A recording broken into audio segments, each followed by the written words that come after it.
Hello and welcome to the Tennessee Informer. Thank you all for joining us tonight.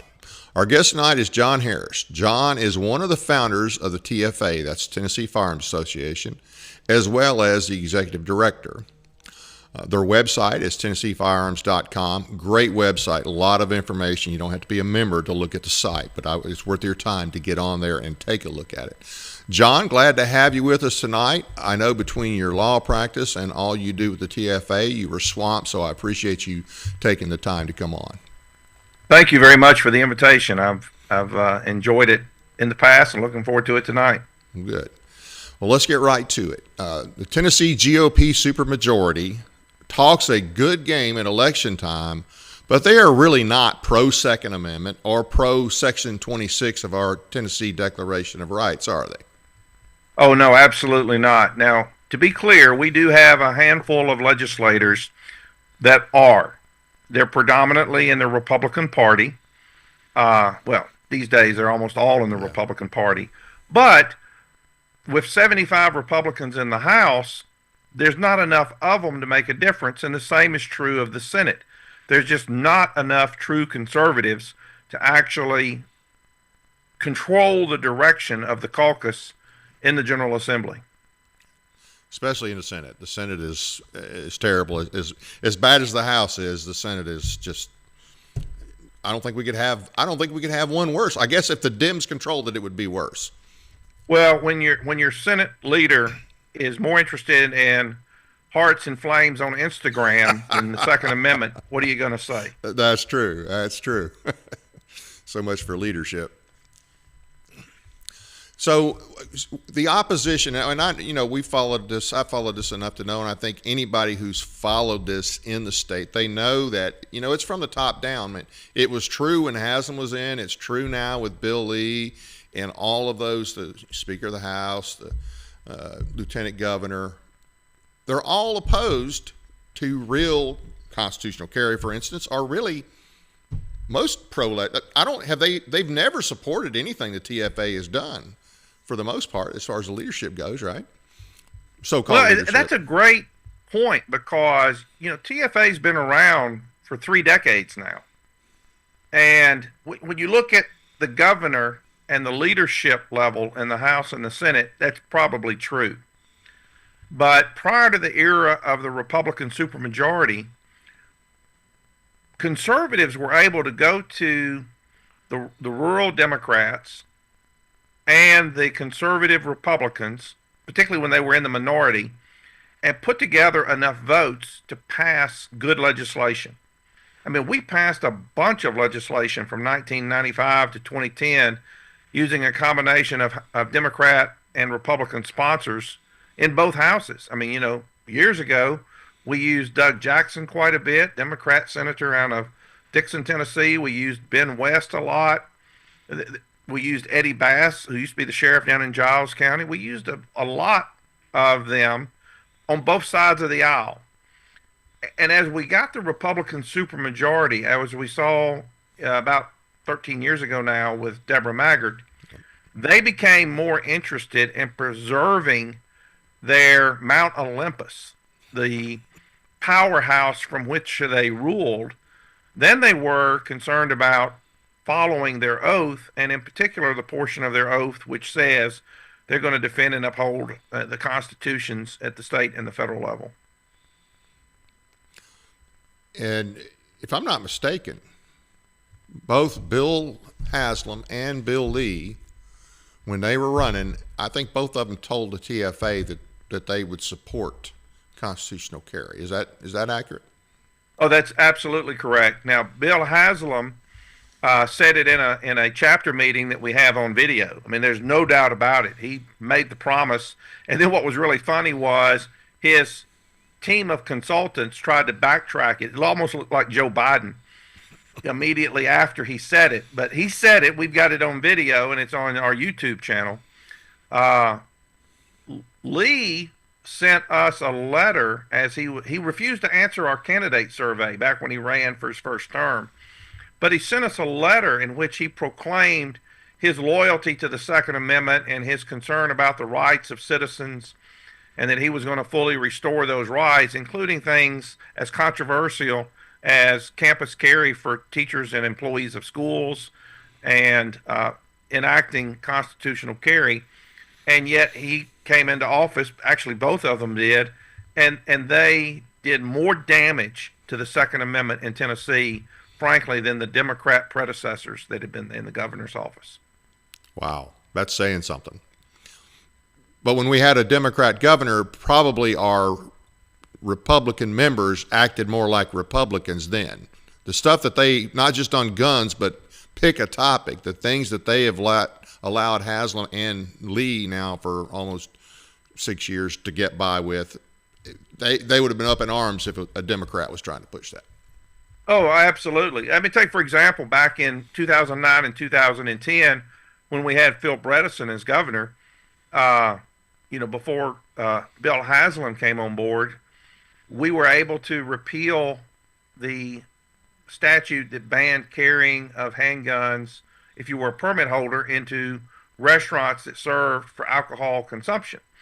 And even though Bredesen vetoed it, the General Assembly went back in and overrode the veto. And that was done completely with a blend of Democrats and Republicans. And one of the reasons is we've got the weakest governor in the nation, because veto overrides only require a simple majority.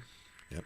But the problem now for the last 16 years is we've got a Republican supermajority that's controlled by establishment Republicans, and they think they're team players and minions of the governor, as opposed to a check and a balance against the power of the administration. And so they've elevated Lee to a demigod as opposed to the administrator of the public policies that they're supposed to enact. And they've done that across the board. I mean, it's frustrating, because knowing that we don't have by design a strong governor, technically the most powerful person would be the Speaker of the House. Now, I'm not a fan of the current Speaker of the House, but technically by design, even though it doesn't name him as the most powerful one, the fact that the House of Representatives in our state government is the most powerful body. And, yes. And so if anything, the governor should be coming to them with hat in hand if he wants something. Well, and that's the way it was, in that magical year when Kent Williams, as a Republican, got all the Democrats to vote for him, and then he elected himself Speaker. We still had a close enough balance that the legislature acted like the legislature, and they set public policy. And we've got a huge problem in this state when all the Coles are in the same party and they control both the office of the governor and the legislature, because then they don't operate as a check and a balance. They don't operate as if the legislature is setting public policy and the governor's job is to implement it. And you can see that, for example, in our budget. When Bill Haslam came in as governor in 2010, the state's budget under Democrat control was only $28 billion. With this small government, lower tax supermajority of Republicans and Republican governors, I think our budget this year is approaching $60 billion. Yep. So how do you explain that one away other than sheer incompetence and deception? Yeah. Well, and I think when Lee took over from Haslam, it was like $38 billion, and now it's, like you say, right at $60 billion. Right. There's nothing conservative about these guys, nothing at all. And so we've talked about how they basically just go, the legislature seems to just want to please the governor, whether it was Haslam, whether it was Lee. But now there's other people up there. I mean, I know there's some lobbyists that oppose this, in addition to, I'm not talking about the Department of Safety, the minions that are supposed to work for us, but that Governor Lee sends in there to push back against any gun bills. But what lobbyist groups do you think are involved with the opposition as well? Well, there's a couple up there that are not government agencies. Okay, so you've got the Moms Demand Action, which, if you research them a little bit, they're basically funded by uh, Bloomberg.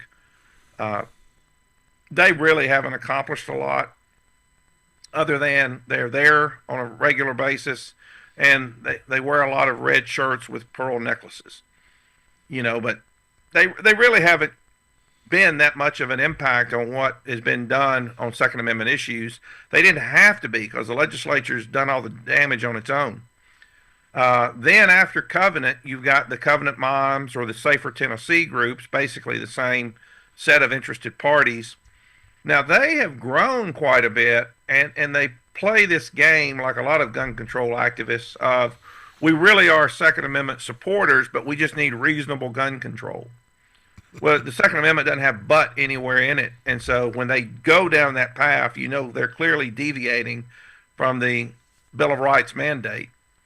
Um, but aside from them, there really are two other non-government entities, and whether or not they're government entities up for debate. But there are two that last time I checked are classified as 501c3 charities by the IRS, and that's the Tennessee Sheriffs Association and the Chiefs of Police Association.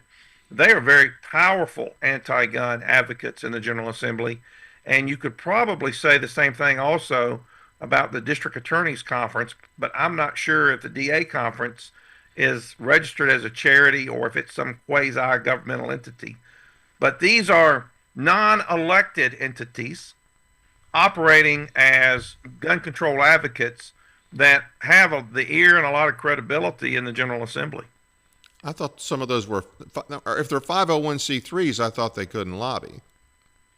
The general rule on a 501c3 from the IRS is you can't engage in any substantial lobbying activity, and to the extent you do, it has to be something relevant to your mission statement. So take the Sheriff's Association, for example. Its mission statement, the last time I checked, was to provide education and training for sheriffs because they got to be regularly certified, to provide communication and coordination between and among sheriffs, and to provide benevolent assistance to officers or their families injured in the line of duty. There's nothing in there about them being advocates for or against Second Amendment issues, DUI, jailing.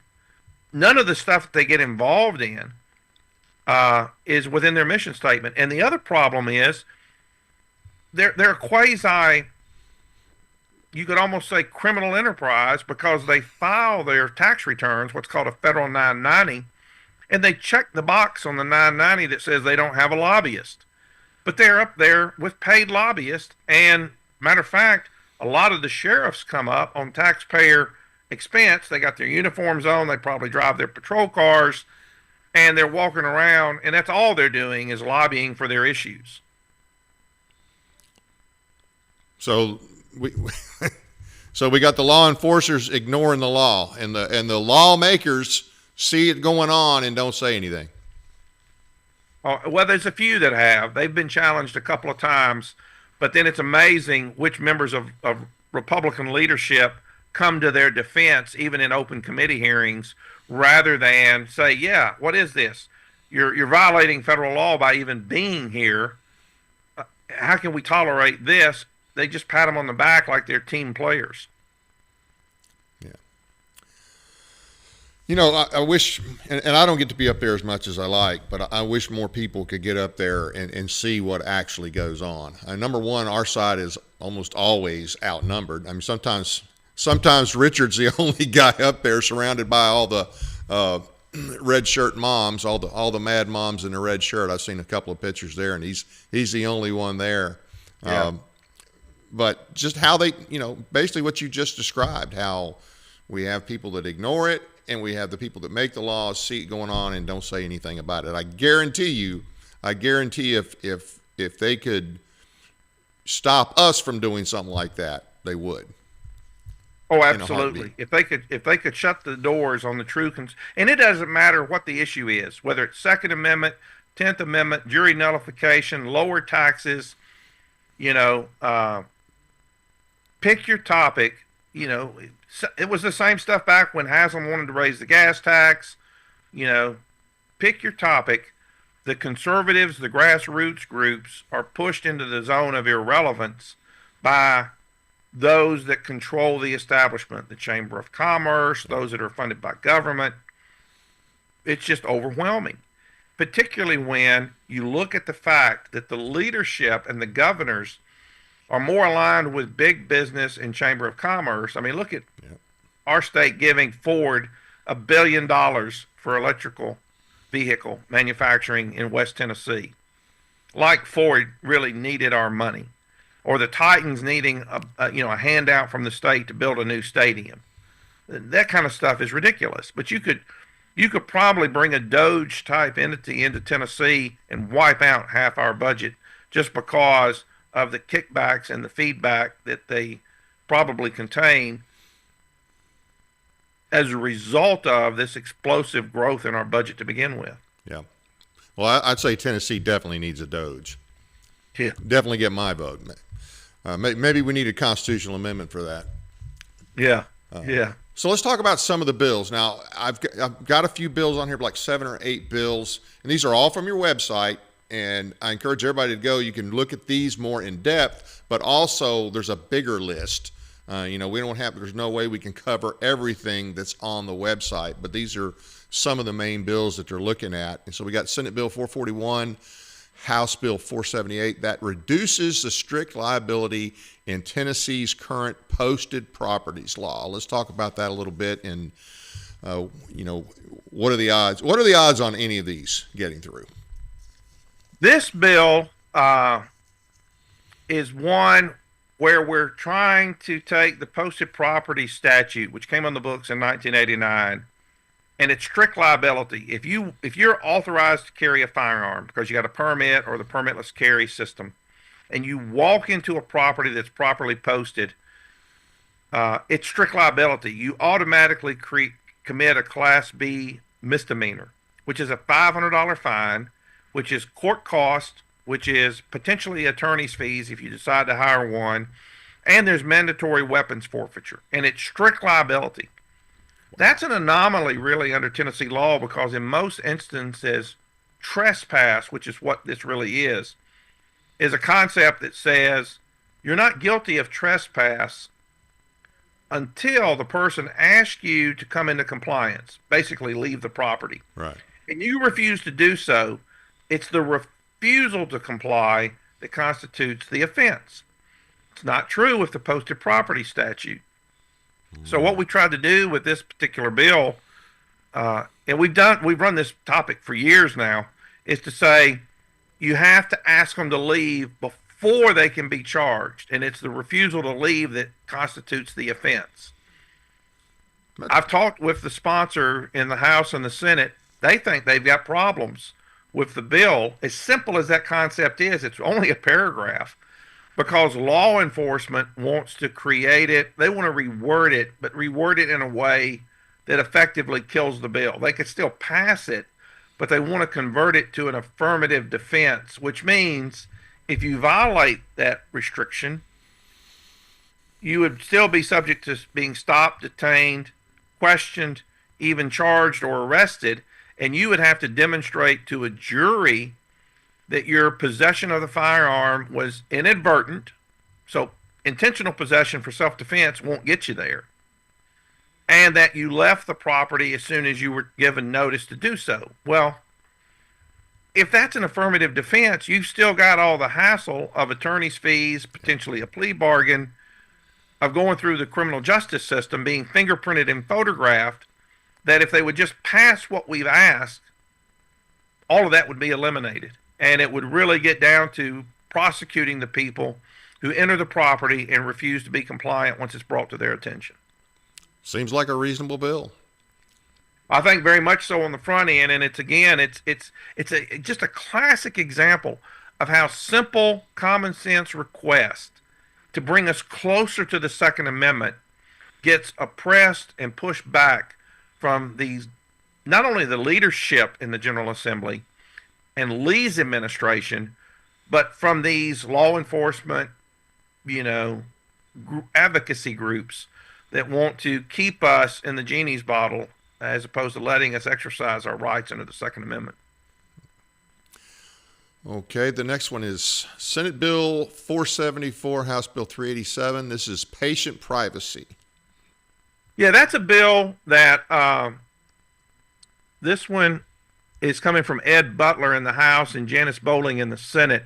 And the objective with this particular bill is to deal with the problem of medical care providers, doctors, nurses, whatever, wanting to give you the third degree when you go in to get medical treatment on whether or not you've got guns in the home. And they want to talk not just to adults, they're asking these questions of juveniles. That should be illegal right there. That's not their place. It should be. The opposition to the bill is coming from the medical establishment, ostensibly, and I think it's deeper than that. But basically, they say, well, if you enact this and tell us we can't ask certain questions, then that's a First Amendment violation. And so the approach of this particular bill was not that it would prohibit completely asking the question, but that it would basically say, if you do ask the question, you also have to give a notice or a warning to the patient or the caregivers that the question may not be relevant to your medical care treatment. It cannot be used to deny you medical care treatment, even if you refuse to answer it. Just give them some warnings so that they can make an informed decision on whether or not to answer the question. They don't want to even do that. Now, our sponsors are good. That's what they're asking for. But they're getting a ton of pushback on this bill from other legislators and these special interest groups. How is that a violation of the First Amendment? There's actually a case, I believe, out of Florida that they circulate because they've sent me a copy of it, where Florida, I think, had a similar bill, and the federal appellate court down there ruled that it was. Okay. Well, I don't want to go way too far down this road, but normally I thought it was at least a Supreme Court opinion that we were going to treat like law, whether we should or not just an appellate court, and that's what now the law of the land. Everybody wonders why Trump has problems. Tennessee falls in the 6th Federal Circuit, and the opinion that they get, faced with, I think, is out of the 11th Circuit. It doesn't even apply in Tennessee, but they're throwing it around as if, hey, if you pass this law, you've invaded our First Amendment rights, and therefore it's a civil rights violation, and the cowards that we've got in the General Assembly just bow. Whereas a few years ago they were more than willing to stick the federal government, poke them in the eye with the trigger law when they tried to run the abortion stuff. Right. So we can't trust the medical community.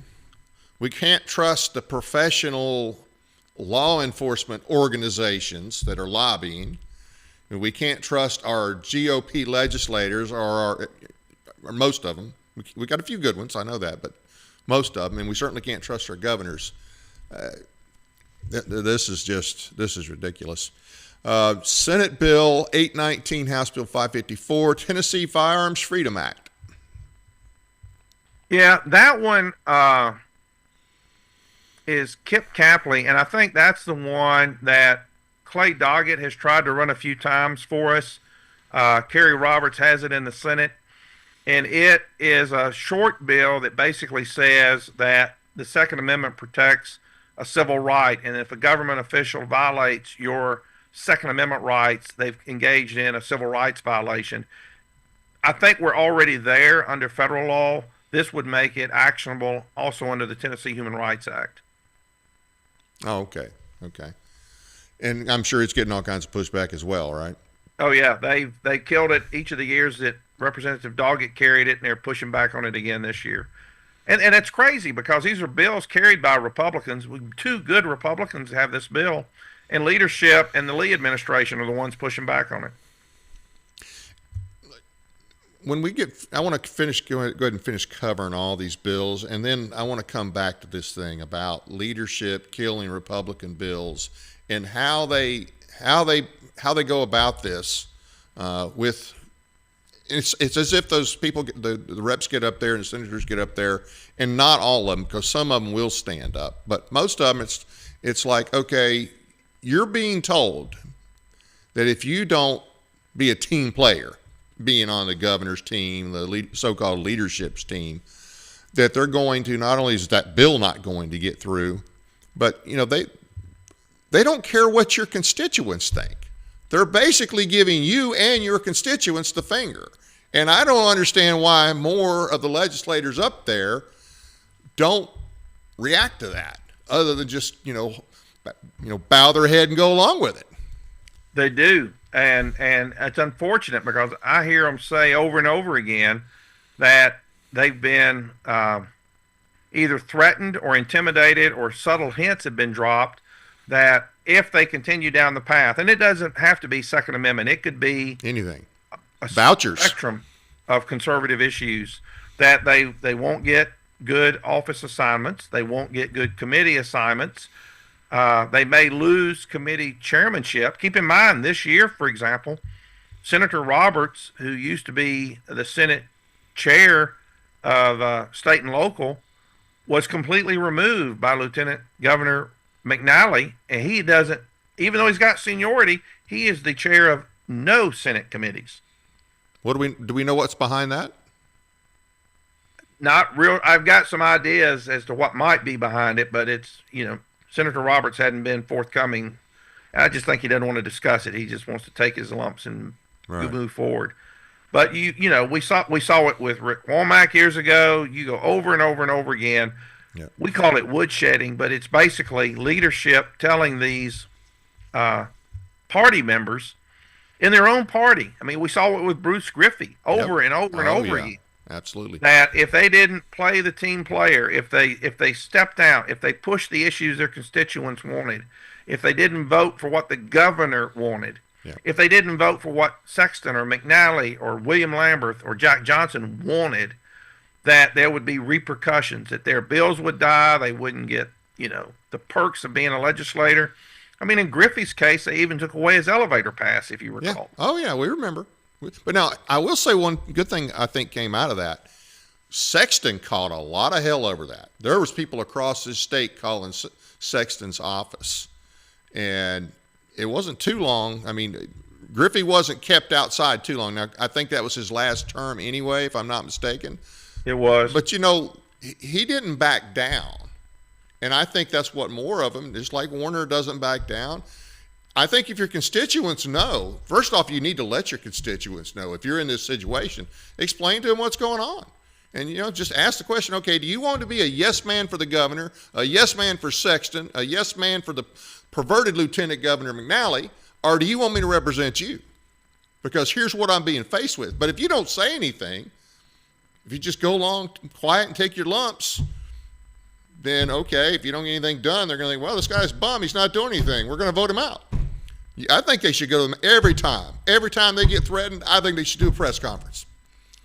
Oh, absolutely. I'd be tickled to death if they'd start doing that. But, unfortunately, too many of them have placed now a higher priority on their position, their rank, their office, their committee assignments than they have on the campaign promises they made. And just imagine where we would be if Trump had gone into office and broken all of his campaign promises.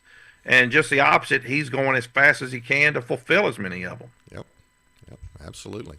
But it's frustrating, but more people need to know that. They need to know the dirty games that go on up there. And it's not new. This is not new to the Lee administration or the Haslam administration. I'm sure it's gone. But the bottom line is people need to know it, because when that happens, they are, like I said, they're giving the finger not just to that rep or senator, but their district.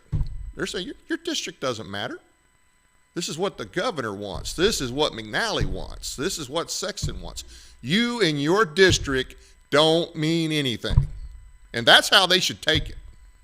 That's how they should. And along those lines, the fact that the House in particular allows committees, sometimes with 5 to 7 members on it, to kill bills essentially means they're disenfranchising most of the voters in the state, because those bill topics, I can guarantee you Things like we've already discussed tonight on the posted properties, for example. If those things got to a floor vote where it was open and transparent, they would pass.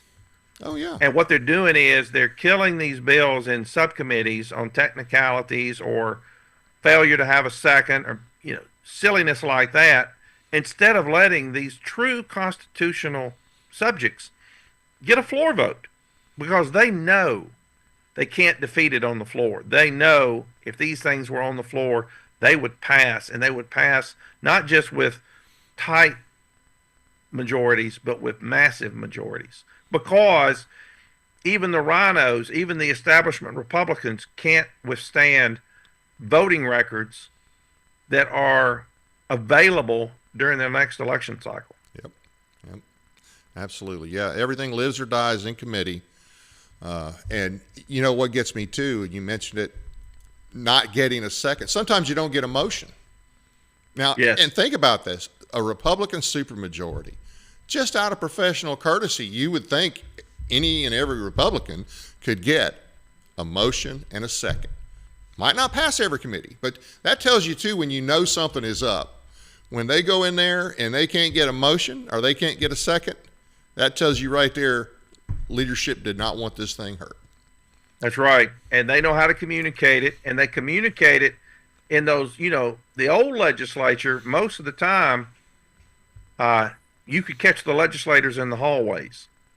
And now the ones that are the Coles have become experts at maneuvering their ways in the back halls where they never see you.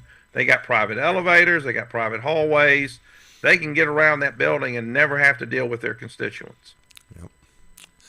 And unfortunately, most people in the state are still focused, like most states, still focused primarily on federal issues.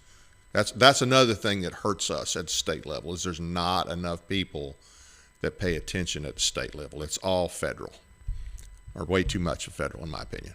Way too much, and way too much pep rally. I mean, if you attend the Reagan Day dinners, I've in the past I spoke at quite a few of them, and then amazingly I stopped getting invitations when I would stand up there and tell people, what was happening in the General Assembly. Yeah. And that's okay with me, because if they wanted to stand up and say, well, John's lying or John's deceiving you, then okay, let's talk about the facts. But they didn't do that. They just, stopped issuing the invitations because they didn't want the truth coming out. Absolutely. And I've heard you tell the truth a couple of times. I've heard, as far as I know, you've always told the truth. What I meant was I've heard you at a couple of Reagan Day events, and it was good stuff. Some good red meat every time.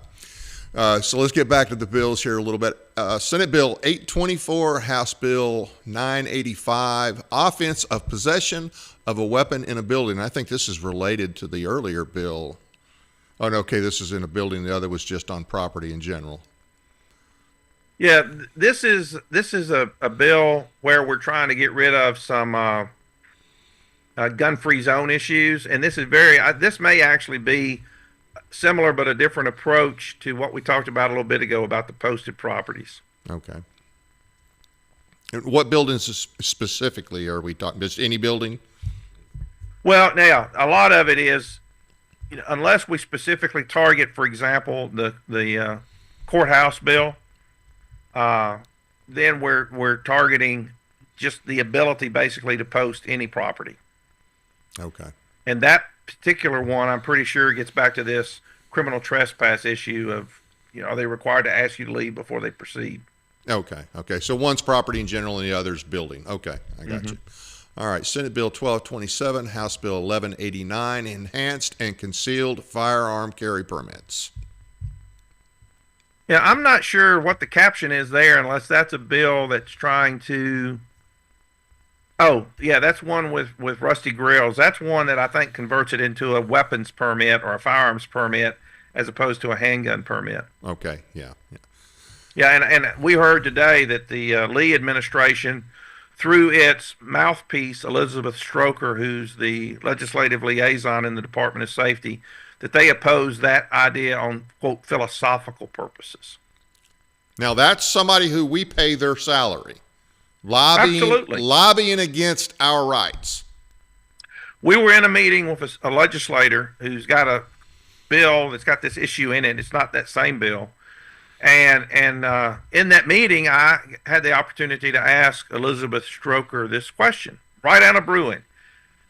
You know, Bruen says if the activity is covered by the scope of the Second Amendment, then the burden is on the government to prove that as of 1791, the nation's historical tradition had that type of regulation. And in Bruen, the court talks a lot about that phrase quite a bit, and it basically boils down to the majority of the 13 states that existed in 1791, because the court said what were doing in the territories really isn't relevant. What they were doing in individual cities, counties, or municipalities isn't really relevant. And any laws that may have come about after the fact, say in the mid 1800s, the late 1800s, the 1900s, 1968, for example, that those really aren't relevant to what was permitted as part of the nation's historical tradition in 1791. And so I specifically asked Elizabeth Stroker, so which states, if you're going to oppose long arm carry by Tennesseans, which states, as of 1791, under Bruen, had that restriction? She didn't name a single one. I mean, she could have said, you know, Kentucky, North Carolina. She could have made a list up. And it's not like this was a new issue. I mean, they've been fighting Bruen now for 3 years. Right. They can't give you a list of states that establish a national historical tradition to support the restrictions that they're telling the General Assembly need to stay in place. And now this is 3 years after Bruen, and they've pretty much ignored it since then. And you know they always tell us if the Supreme Court says it, you got to do it. Now, as you know, I don't necessarily agree with that, but all the same, they tell us that. AG tells us that in his opinions. The lawyers that work up there tell you that, and most of the legislators. Well, but in this case, now in Oberfell, in about an hour and a half, our state folded because Bill Haslam said, you got to put out the license for the fags. All right? And so we all folded. Folded just like that. 3 years later with Bruen, and they're dragging their feet and making excuses. Absolutely. Pathetic. And it's pitiful. It's pitiful that the individual, Elizabeth Stroker, who has a law degree, that's been the legislative liaison for the Department of Safety for a number of years, that claims she speaks on behalf of the governor. I mean, we've actually got her on video saying that. We sat in a meeting on an issue as clear and defined as, should we have a right to carry long arms in Tennessee? And she can't identify a single state that as of 1791 had that restriction. Not a single one. What was her response? Okay, I can't give you a state, but what? She didn't do that. She wanted, and her cohort from TBI wanted to quibble over what does the phrase national historical tradition mean. They wanted to quibble over how many states did that require. Okay. So the TBI and Department of Safety. Now, you also said that the Sheriff's Association, sometimes they lobby against the gun bills as well? Oh, yeah, for 30 years. I mean, if you roll back to 2022, on our website, we've got a video clip of Senator Mike Bell, who at the time was the chair of the Senate Judiciary just before he retired. Right. And they were taking up Bill Lee's permitless carry, which he either intentionally mischaracterized or ignorantly mischaracterized as constitutional carry. Right. Mike Bell, in that video, in live session, just lambasted law enforcement for opposing every pro-gun, pro-Second Amendment bill that's come up there during the entire time that he'd been a legislator. So, I mean, it's not like it's a recent phenomenon. These guys have done it for 3 decades. Wow. Okay. Well, let's go to the next one here. Senate Bill 1360, House Bill 873, Civil Actions Against Arm Dealers, Manufacturers, and Sellers. This is protection for arms dealers, manufacturers, and sellers. Right. This is a bill that is an expansion of the PLCCA, the federal act. It's actually a bill that Gun Owners of America asked the legislature to carry, and I think Fritz and Hensley have it. And basically, what it says is PLCCA protects manufacturers and dealers from claims that firearms are unreasonably dangerous. Okay, just because they're firearms. And some states, and Tennessee has a PLCCA statute on the books already. The purpose of this particular bill is to close a loophole because now we've got, Beretta, Smith & Wesson, we've got Barrett, we've got a lot of other manufacturers, but not at that same level, that are in the state. And the risk is that you could go to a state, maybe like California, that doesn't have a PLCCA. It's Protection of Lawful Commerce and Arms Act. And they'll get a judgment there, but then they'll take that judgment and bring it to a state like Tennessee to try to execute on it. And what this particular bill says is that that's against our public policy. And if we declare it to be against our public policy, then the federal full faith and credit requirements are inapplicable. And so those judgments could not be enforced against assets in Tennessee. Okay. Now, is that one getting a lot of pushback as well? I don't think so, because it really doesn't touch on any of the anybody actually carrying one that the others have. Yeah. Okay. So it's protecting the business. So they're okay with protecting the business, but they don't really want you to carry what the business sells. That's right. Okay. All right. SB 1407, House Bill 856 lowers the standard for the use of deadly force to protect property. And, a lot of people assume that we're in Tennessee and that if you have to protect your property and there's somebody out there trying to steal it or damaging it, that you can just light them up. But that's not the case. No, that's not the case. And we have run, Tennessee's run this bill in the past. It's been killed repeatedly. And as a matter of fact, I think Texas actually has had this type of law for a long time. In Tennessee, the current law says that you can use deadly force, which includes the brandishment of a weapon, not just a firearm, but the brandishment of any weapon, a knife, a club, anything that could cause injury. That you can't use weapons that are likely to cause death or serious bodily injury, except in a circumstance where there's imminent fear of death or serious bodily injury to a human. And so, particularly after the hurricane wiped out large parts of, North Carolina and East Tennessee, we saw all these reports of looters and thieves and robbers coming in and just, taking things. And so it put a heightened focus on this issue of protection of your assets. It's not just been that, though. I mean, a few years ago, when they rioted in downtown Nashville and burned the courthouse, and a lot of businesses on Broadway were looted, same thing would have applied then. Basically, what this law says, or bill says, is if people are trespassing, trying to take your personal property, trespassing on your property, maybe trying to take your livestock, your assets, your tools and equipment that you make a living, anything that's your stuff, that you can use non-lethal force to protect those items. But what's different about this bill is it defines non-lethal force as brandishing a weapon. So it would allow people to brandish that weapon and say, stop or I'll shoot, or drop that, tool chest and leave the property. It would allow that to happen. Whereas right now, if you protected your property by using that category of force, you typically have committed an aggravated assault where the penalties are much higher than they are for the person that's stealing the stuff. On your own property. On your own property, yeah. So is this one, you think, maybe have a little better chance this year? No, TBI said today in that meeting that we were in that they strongly opposed that change in the law. Now, why TBI would oppose it, I don't know. But my suspicion is if TBI is against it, then so is Elizabeth Stroker, who's the spokesperson for the Department of Safety, and other government entities are against it as well.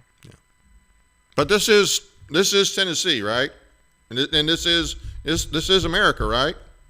Well, that's what the map says, but you're wondering if just like Trump renamed the Gulf of Mexico, if the state government and some of these law enforcement agencies aren't redefining the state of Tennessee to be, their fiefdom and do what they want, and we're just the peasants and the serfs living within the boundaries. Yeah, we're in Leesville. Yeah, and Leesville. We're in Leesville, and it sucks. Yeah. All right, HJR 53, constitutional amendment. Yeah, this bill ran last year. It's a good bill. This is the problem in Tennessee is we've got a state constitutional provision, Article 1, Section 26, that purports to allow the government, the state of Tennessee, to regulate the wearing of arms with a view towards crime prevention. That's the particular phrase that was added in 1870. After the U.S. Supreme Court decided the McDonald case in 2010, the Second Amendment now applies to all states. And so you can't have a state constitutional provision that pretends to grant the government more regulatory authority than the shall not be infringed standard in the Second Amendment would allow. So House Joint Resolution 53 would amend the state constitution to bring it into conformity with the language of the Second Amendment. Now, this passed the Senate last year on an overwhelming majority, but the leadership in the House, predominantly Cameron Sexton, is what we understand, didn't want it going forward in the House. And had it gone forward in the House, it likely would have passed on the floor. And had it done that, it would have had to have passed in this session, but it would have been on the ballot for the people to decide whether or not to amend the Constitution in 2026, because you can only run constitutional amendments in a year in which you've got a gubernatorial election. Yeah. And a constitutional amendment's got to come through the General Assembly twice in order to get on the ballot. So now that Cameron Sexton or his henchmen killed it last year, we've started over, and the soonest that this could potentially be up for a public vote is the year 2030. Now, can you imagine that? A U.S. Supreme Court decision says part of our Constitution violates the Second Amendment under the McDonald decision. We try to clean it up so that there's no confusion about the authority of the state government. And lo and behold, those in control of state government are blocking the amendment. And you said it passed unanimously in the Senate. Why do I think that they knew what the House was going to do? That's just, because I can't prove that, but that's just what I suspect. If you look back over the last 30 years, and particularly the last 16 of Republican supermajority control, there seems to be a pattern where they trade off on different bills in different years. It'll pass in one house and then fail in the other. Then it'll pass the next year where it failed, and then it's just a flip-flop. And what they accomplish is a couple of things by that. One is they falsify their voting records, so that when it's an election cycle, they say, well, I voted for it, but the House killed it or the Senate killed it, but I still voted for it or I sponsored it.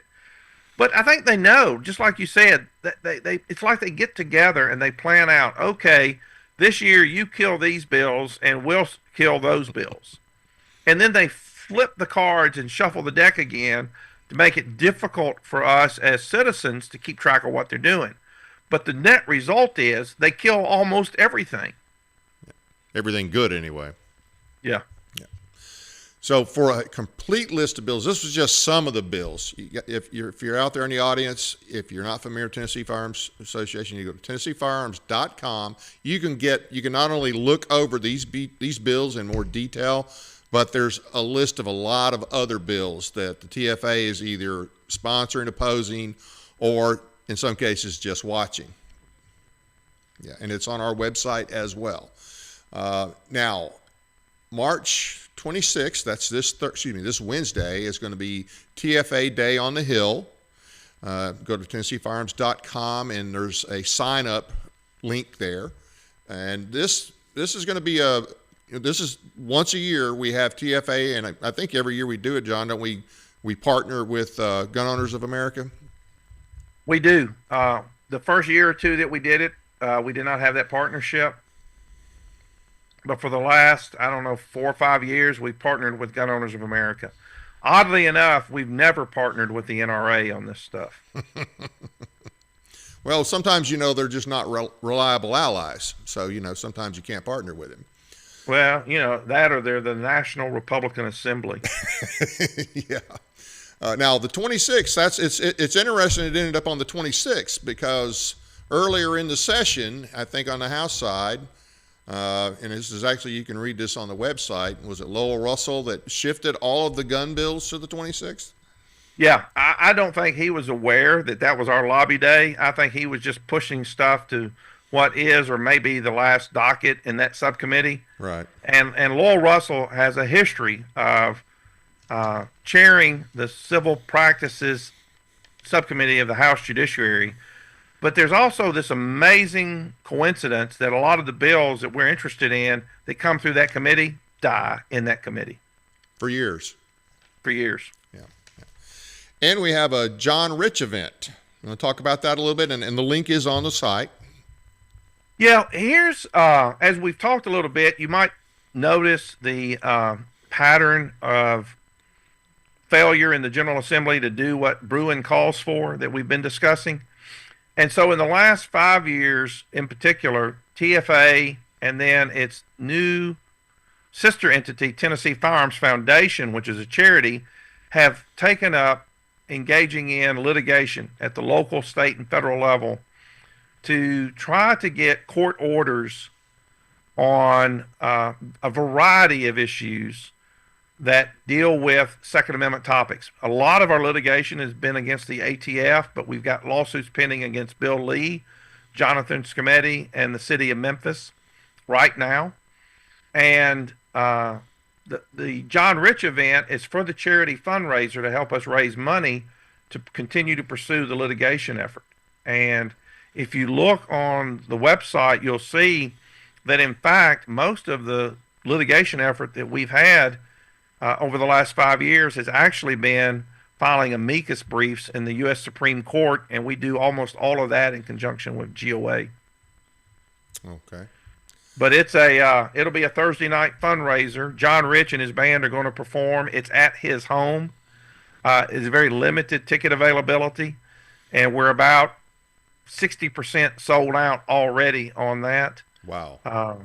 And if you'd be interested in tickets, like I said, they're $1,000 a piece, but that's driven in part by the fact that it's at his home and it's an expensive venue to rent, and we've got a very limited number of tickets that we can sell. Yeah.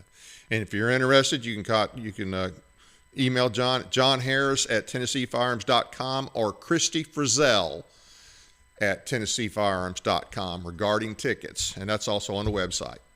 Before we get to your closing thoughts, and we're talking about a fundraiser here, and I meant to mention this at the beginning of the show before we started. This is totally unrelated, but we did have somebody make a very, very nice donation to Tennessee Informer, and they don't want to be named. You know who you are out there, but we do appreciate it. You definitely helped us out, and we thank you for that, and we appreciate it. And we're going to have you back on again in the not too distant future, but I'm still not going to say who you are because you don't want us to name you, and I understand that. So, well, John, any closing thoughts? I think this has been a great opportunity to get to talk to your listeners about some of the stuff that's going on right now. But even if they got sort of confused by all the different bills we were talking about, what they've got to understand, what's critical for them to understand is that, like with the red flag down special session 2 years ago, their voices are critical. If this supermajority, if our governor and his minions in the General Assembly continue to think and assume from the silence of the constituents that they're doing what the people of Tennessee want, they're going to continue to abuse our rights wholesale without care for what the Second Amendment or the Supreme Court says. And it's critical that your listeners get involved and get engaged And we try to make that easy through the Tennessee Firearms Association's website, because all the information that we provide is free and no cost. You don't have to be a member. You don't have to chip in. We want you to, but it's more like going to church. We want you to get the message and be a believer. And then if you want to support it, come back and support it. But the most important thing is to help you understand the lay of the land, and to help you better communicate with your elected officials. And we do that through the email system that's free. And we do that through the letter writing advocacy tool, which is what you took that list of bills off of earlier, so that you can just click on a topic that's of interest to you and send emails to your legislators telling them how you feel and what you want them to do about those issues. Absolutely.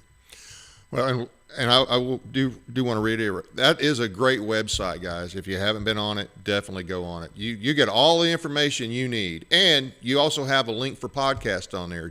Richard Archie does a lot of podcasts that are linked on there. I think you do some as well, don't you?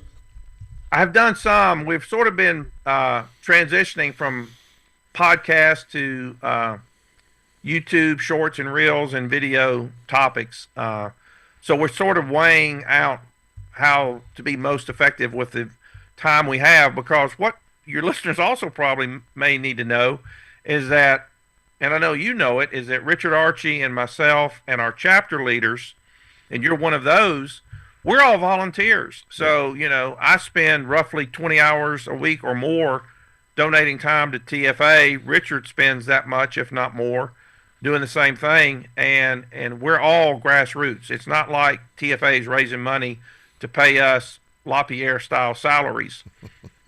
It's all done on the because we want to make a difference, not because we want to make a paycheck. Right, absolutely. Yeah, this is definitely not NRA type organization by any means. Well, hey, thanks for coming on, and thanks for all you do. Really appreciate it. Thank you very much for the opportunity. You have a good night. Thank you. I want to thank the audience for taking the time to watch our program tonight. Please be sure to hit the like and subscribe buttons, as well as the notification bell, to make sure you never miss an episode. We appreciate your support. Check out our audio podcast on iHeartRadio, Spotify, and other platforms as well. Sign up for our weekly newsletter at our website, tninformer.com. Please find and follow us on Facebook as well as on X. Now for some announcements. Maury County GOP presents an evening with author and speaker Rod Dreyer discussing his new book Live Not By Lies. This is 27 March, 6 to 8 p.m., Maury County Memorial Building, 308 West 7th Street, Columbia, Tennessee. Go to murraytngo.com for tickets online. Tickets are $20, also available at the door while seats are available. His book, Live Not By Lies, is a manual for Christian dissidents and builds on his concerns about the decline of Western civilization, particularly from a cultural and religious perspective. He will discuss Western society slowly becoming totalitarian in nature and how Christians are being pressured to conform to ideologies in direct opposition to their faith. He argues that the rise of political correctness, cancel culture, and social justice movements create an environment where dissenting voices, particularly those of religious conservatives, are silenced or persecuted. He explores tactics that Christian dissidents can use to navigate and resist the pressures by drawing on historical parallels between experiences of people living under Soviet communism and those living in the contemporary West. He touches on the importance of preparing spiritually, mentally, and emotionally for the challenges that may lie ahead, particularly for those who hold traditional Christian views on issues like marriage, gender, and sexuality. Live Not By Lies is a call to action for Christians to stand firm in their faith and live authentically. And we have another event to announce, and this has to do with the Tennessee Constitution. And if you want to learn the Tennessee Constitution, Jeff Cobble, constitutional attorney, will be at the Peachtree Learning Center Saturday, April 12th, 1 to 6 p.m., and that's 100 North Main Street in Sparta, Tennessee. It's an old church that's been converted. Donations appreciated. To reserve a seat, call 931-316-9639. Before we get to our discussing our guests next week, I just want to say a few things. This situation that we're experiencing in our country between President Trump and the judges, these rogue judges, this is a creation of all these decades of this idea of judicial supremacy and this idea that the Supreme Court, no matter what the issue, is the final arbiter. The president has a role as well in their government, as does Congress. We have three separate branches. We don't have three equal branches, okay? I want you to think about something. You know, everybody likes to say that the court's the final arbiter, and we have operated that way, especially in the last decades. But remember, the court has taken a lot of power for itself over the years, and nobody's put them in check. The Congress hasn't put them in check. Now, some people may say, well, the Congress can't do anything. No. Go read the Constitution. Look in Article 3, Section 2. That talks about the judiciary. A couple things to remember here. The Supreme Court has its original jurisdiction spelled out in the Constitution, okay? It has its appellate jurisdiction spelled out in the Constitution. But in that same paragraph, it also says that in reference to appellate jurisdiction, and this goes for the Supreme Court, it therefore goes for all the federal courts, all the lower federal courts, which, oh, by the way, the Constitution didn't create the lower federal courts. It authorized the Congress to create the lower federal courts. Okay, they created them, and when it says judicial power, the Congress decides the powers that the courts have. And this whole thing about these injunctions being issued, hey, Congress can rein these lower federal judges in. It's a matter of will. It's fine and well if they impeach them, but we know it's a high bar to get somebody impeached and removed. You just have to pass legislation to restrict their appellate jurisdiction. You have to pass you can pass legislation to just make certain things completely off limits to them. You could you could take away their authority, the Congress could, to issue injunctions to the president or whatever you want to. The Congress has this power. They've used it in the past. They need to use it again. Impeachment's fine and well, but that's a very high bar. So don't let them just push impeachment and not push reform.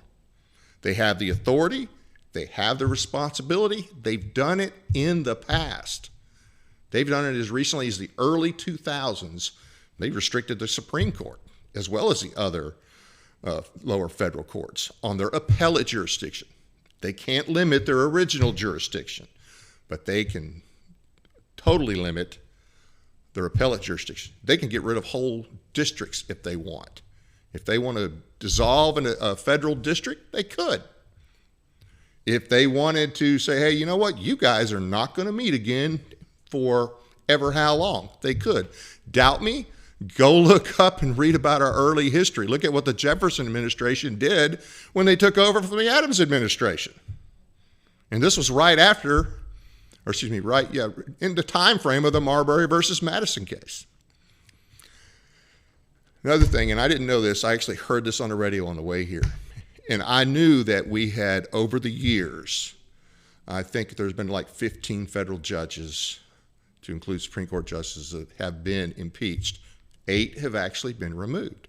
The first one, Thomas Pickering, was actually removed because of a decision he made, a court decision, where he did not follow the Constitution. He blatantly did not follow the Constitution. And the House impeached him and the Senate removed him. So when Trump says, look into impeaching that judge, that's something obviously Congress has to do. But it can be done. And we understand, of course, Roberts got all upset about it. I think most of us would like to see Roberts gone. ever since his Obamacare decision. I'm sure a lot of us would like to have seen him impeached and removed. The Congress is the key on this. They can fix the courts. And by fix them, I mean make them adhere to the Constitution. I mean restrict their appellate jurisdiction. They have the authority to do that. Now, having said that, since that is in the Constitution, that they have the authority to limit the appellate jurisdiction of the Supreme Court and lower federal courts. They can do away with federal courts. They don't have to have any of these. That being said, does it make any sense to you, this claim that we're always told that Supreme Court's the final arbiter? Why would the founders in the Constitution make the Supreme Court the final arbiter, if that was their intent, to make them the final arbiter, if they were going to give Congress the authority to limit their jurisdiction? Doesn't make any sense, does it? Because guess what? They're not the final arbiter. People are the final arbiter, and that's more than just voting. The president has a role. The Congress has a role. The Congress has the most power. They need to get off their butt and use it. They have liked the fact that the court in a lot of cases has, you could say, taken the blame on things or has been the scapegoat. They can say, well, hey, it's not us, it's the court. But no, they have the power. They have the responsibility to do it. We have to start insisting that they do it. Now, the court has a legitimate role, but remember, the court really only has an opinion. The executive has the sword. The Congress has the purse. The court has opinion. If their opinion is illegitimate and blatantly unconstitutional, like so many things they have decided over the years, it's up to the executive not to enforce that unconstitutional opinion. It's up to the Congress not to give any financial support to that. And if they think that guy is, rather than maybe just wrong, if they think it's a blatantly unconstitutional opinion, then the Congress can impeach him or her. So we've believed a lie for a long time. This is an older lie than the JFK stories we've been told. All right? We need to make Congress step up. Sure, if they can impeach him and remove some of these judges, great. The main thing we need them to do is use their congressional authority given to them by the Constitution to limit the appellate jurisdiction of the courts. That's all on that for tonight. So, next week, our guest will be attorney, author, and constitutional expert Joe Wolverton with the John Birch Society, here to discuss how to make America states again. Hope you'll join us again. That's it for now. Good night from Paris, Tennessee, that is.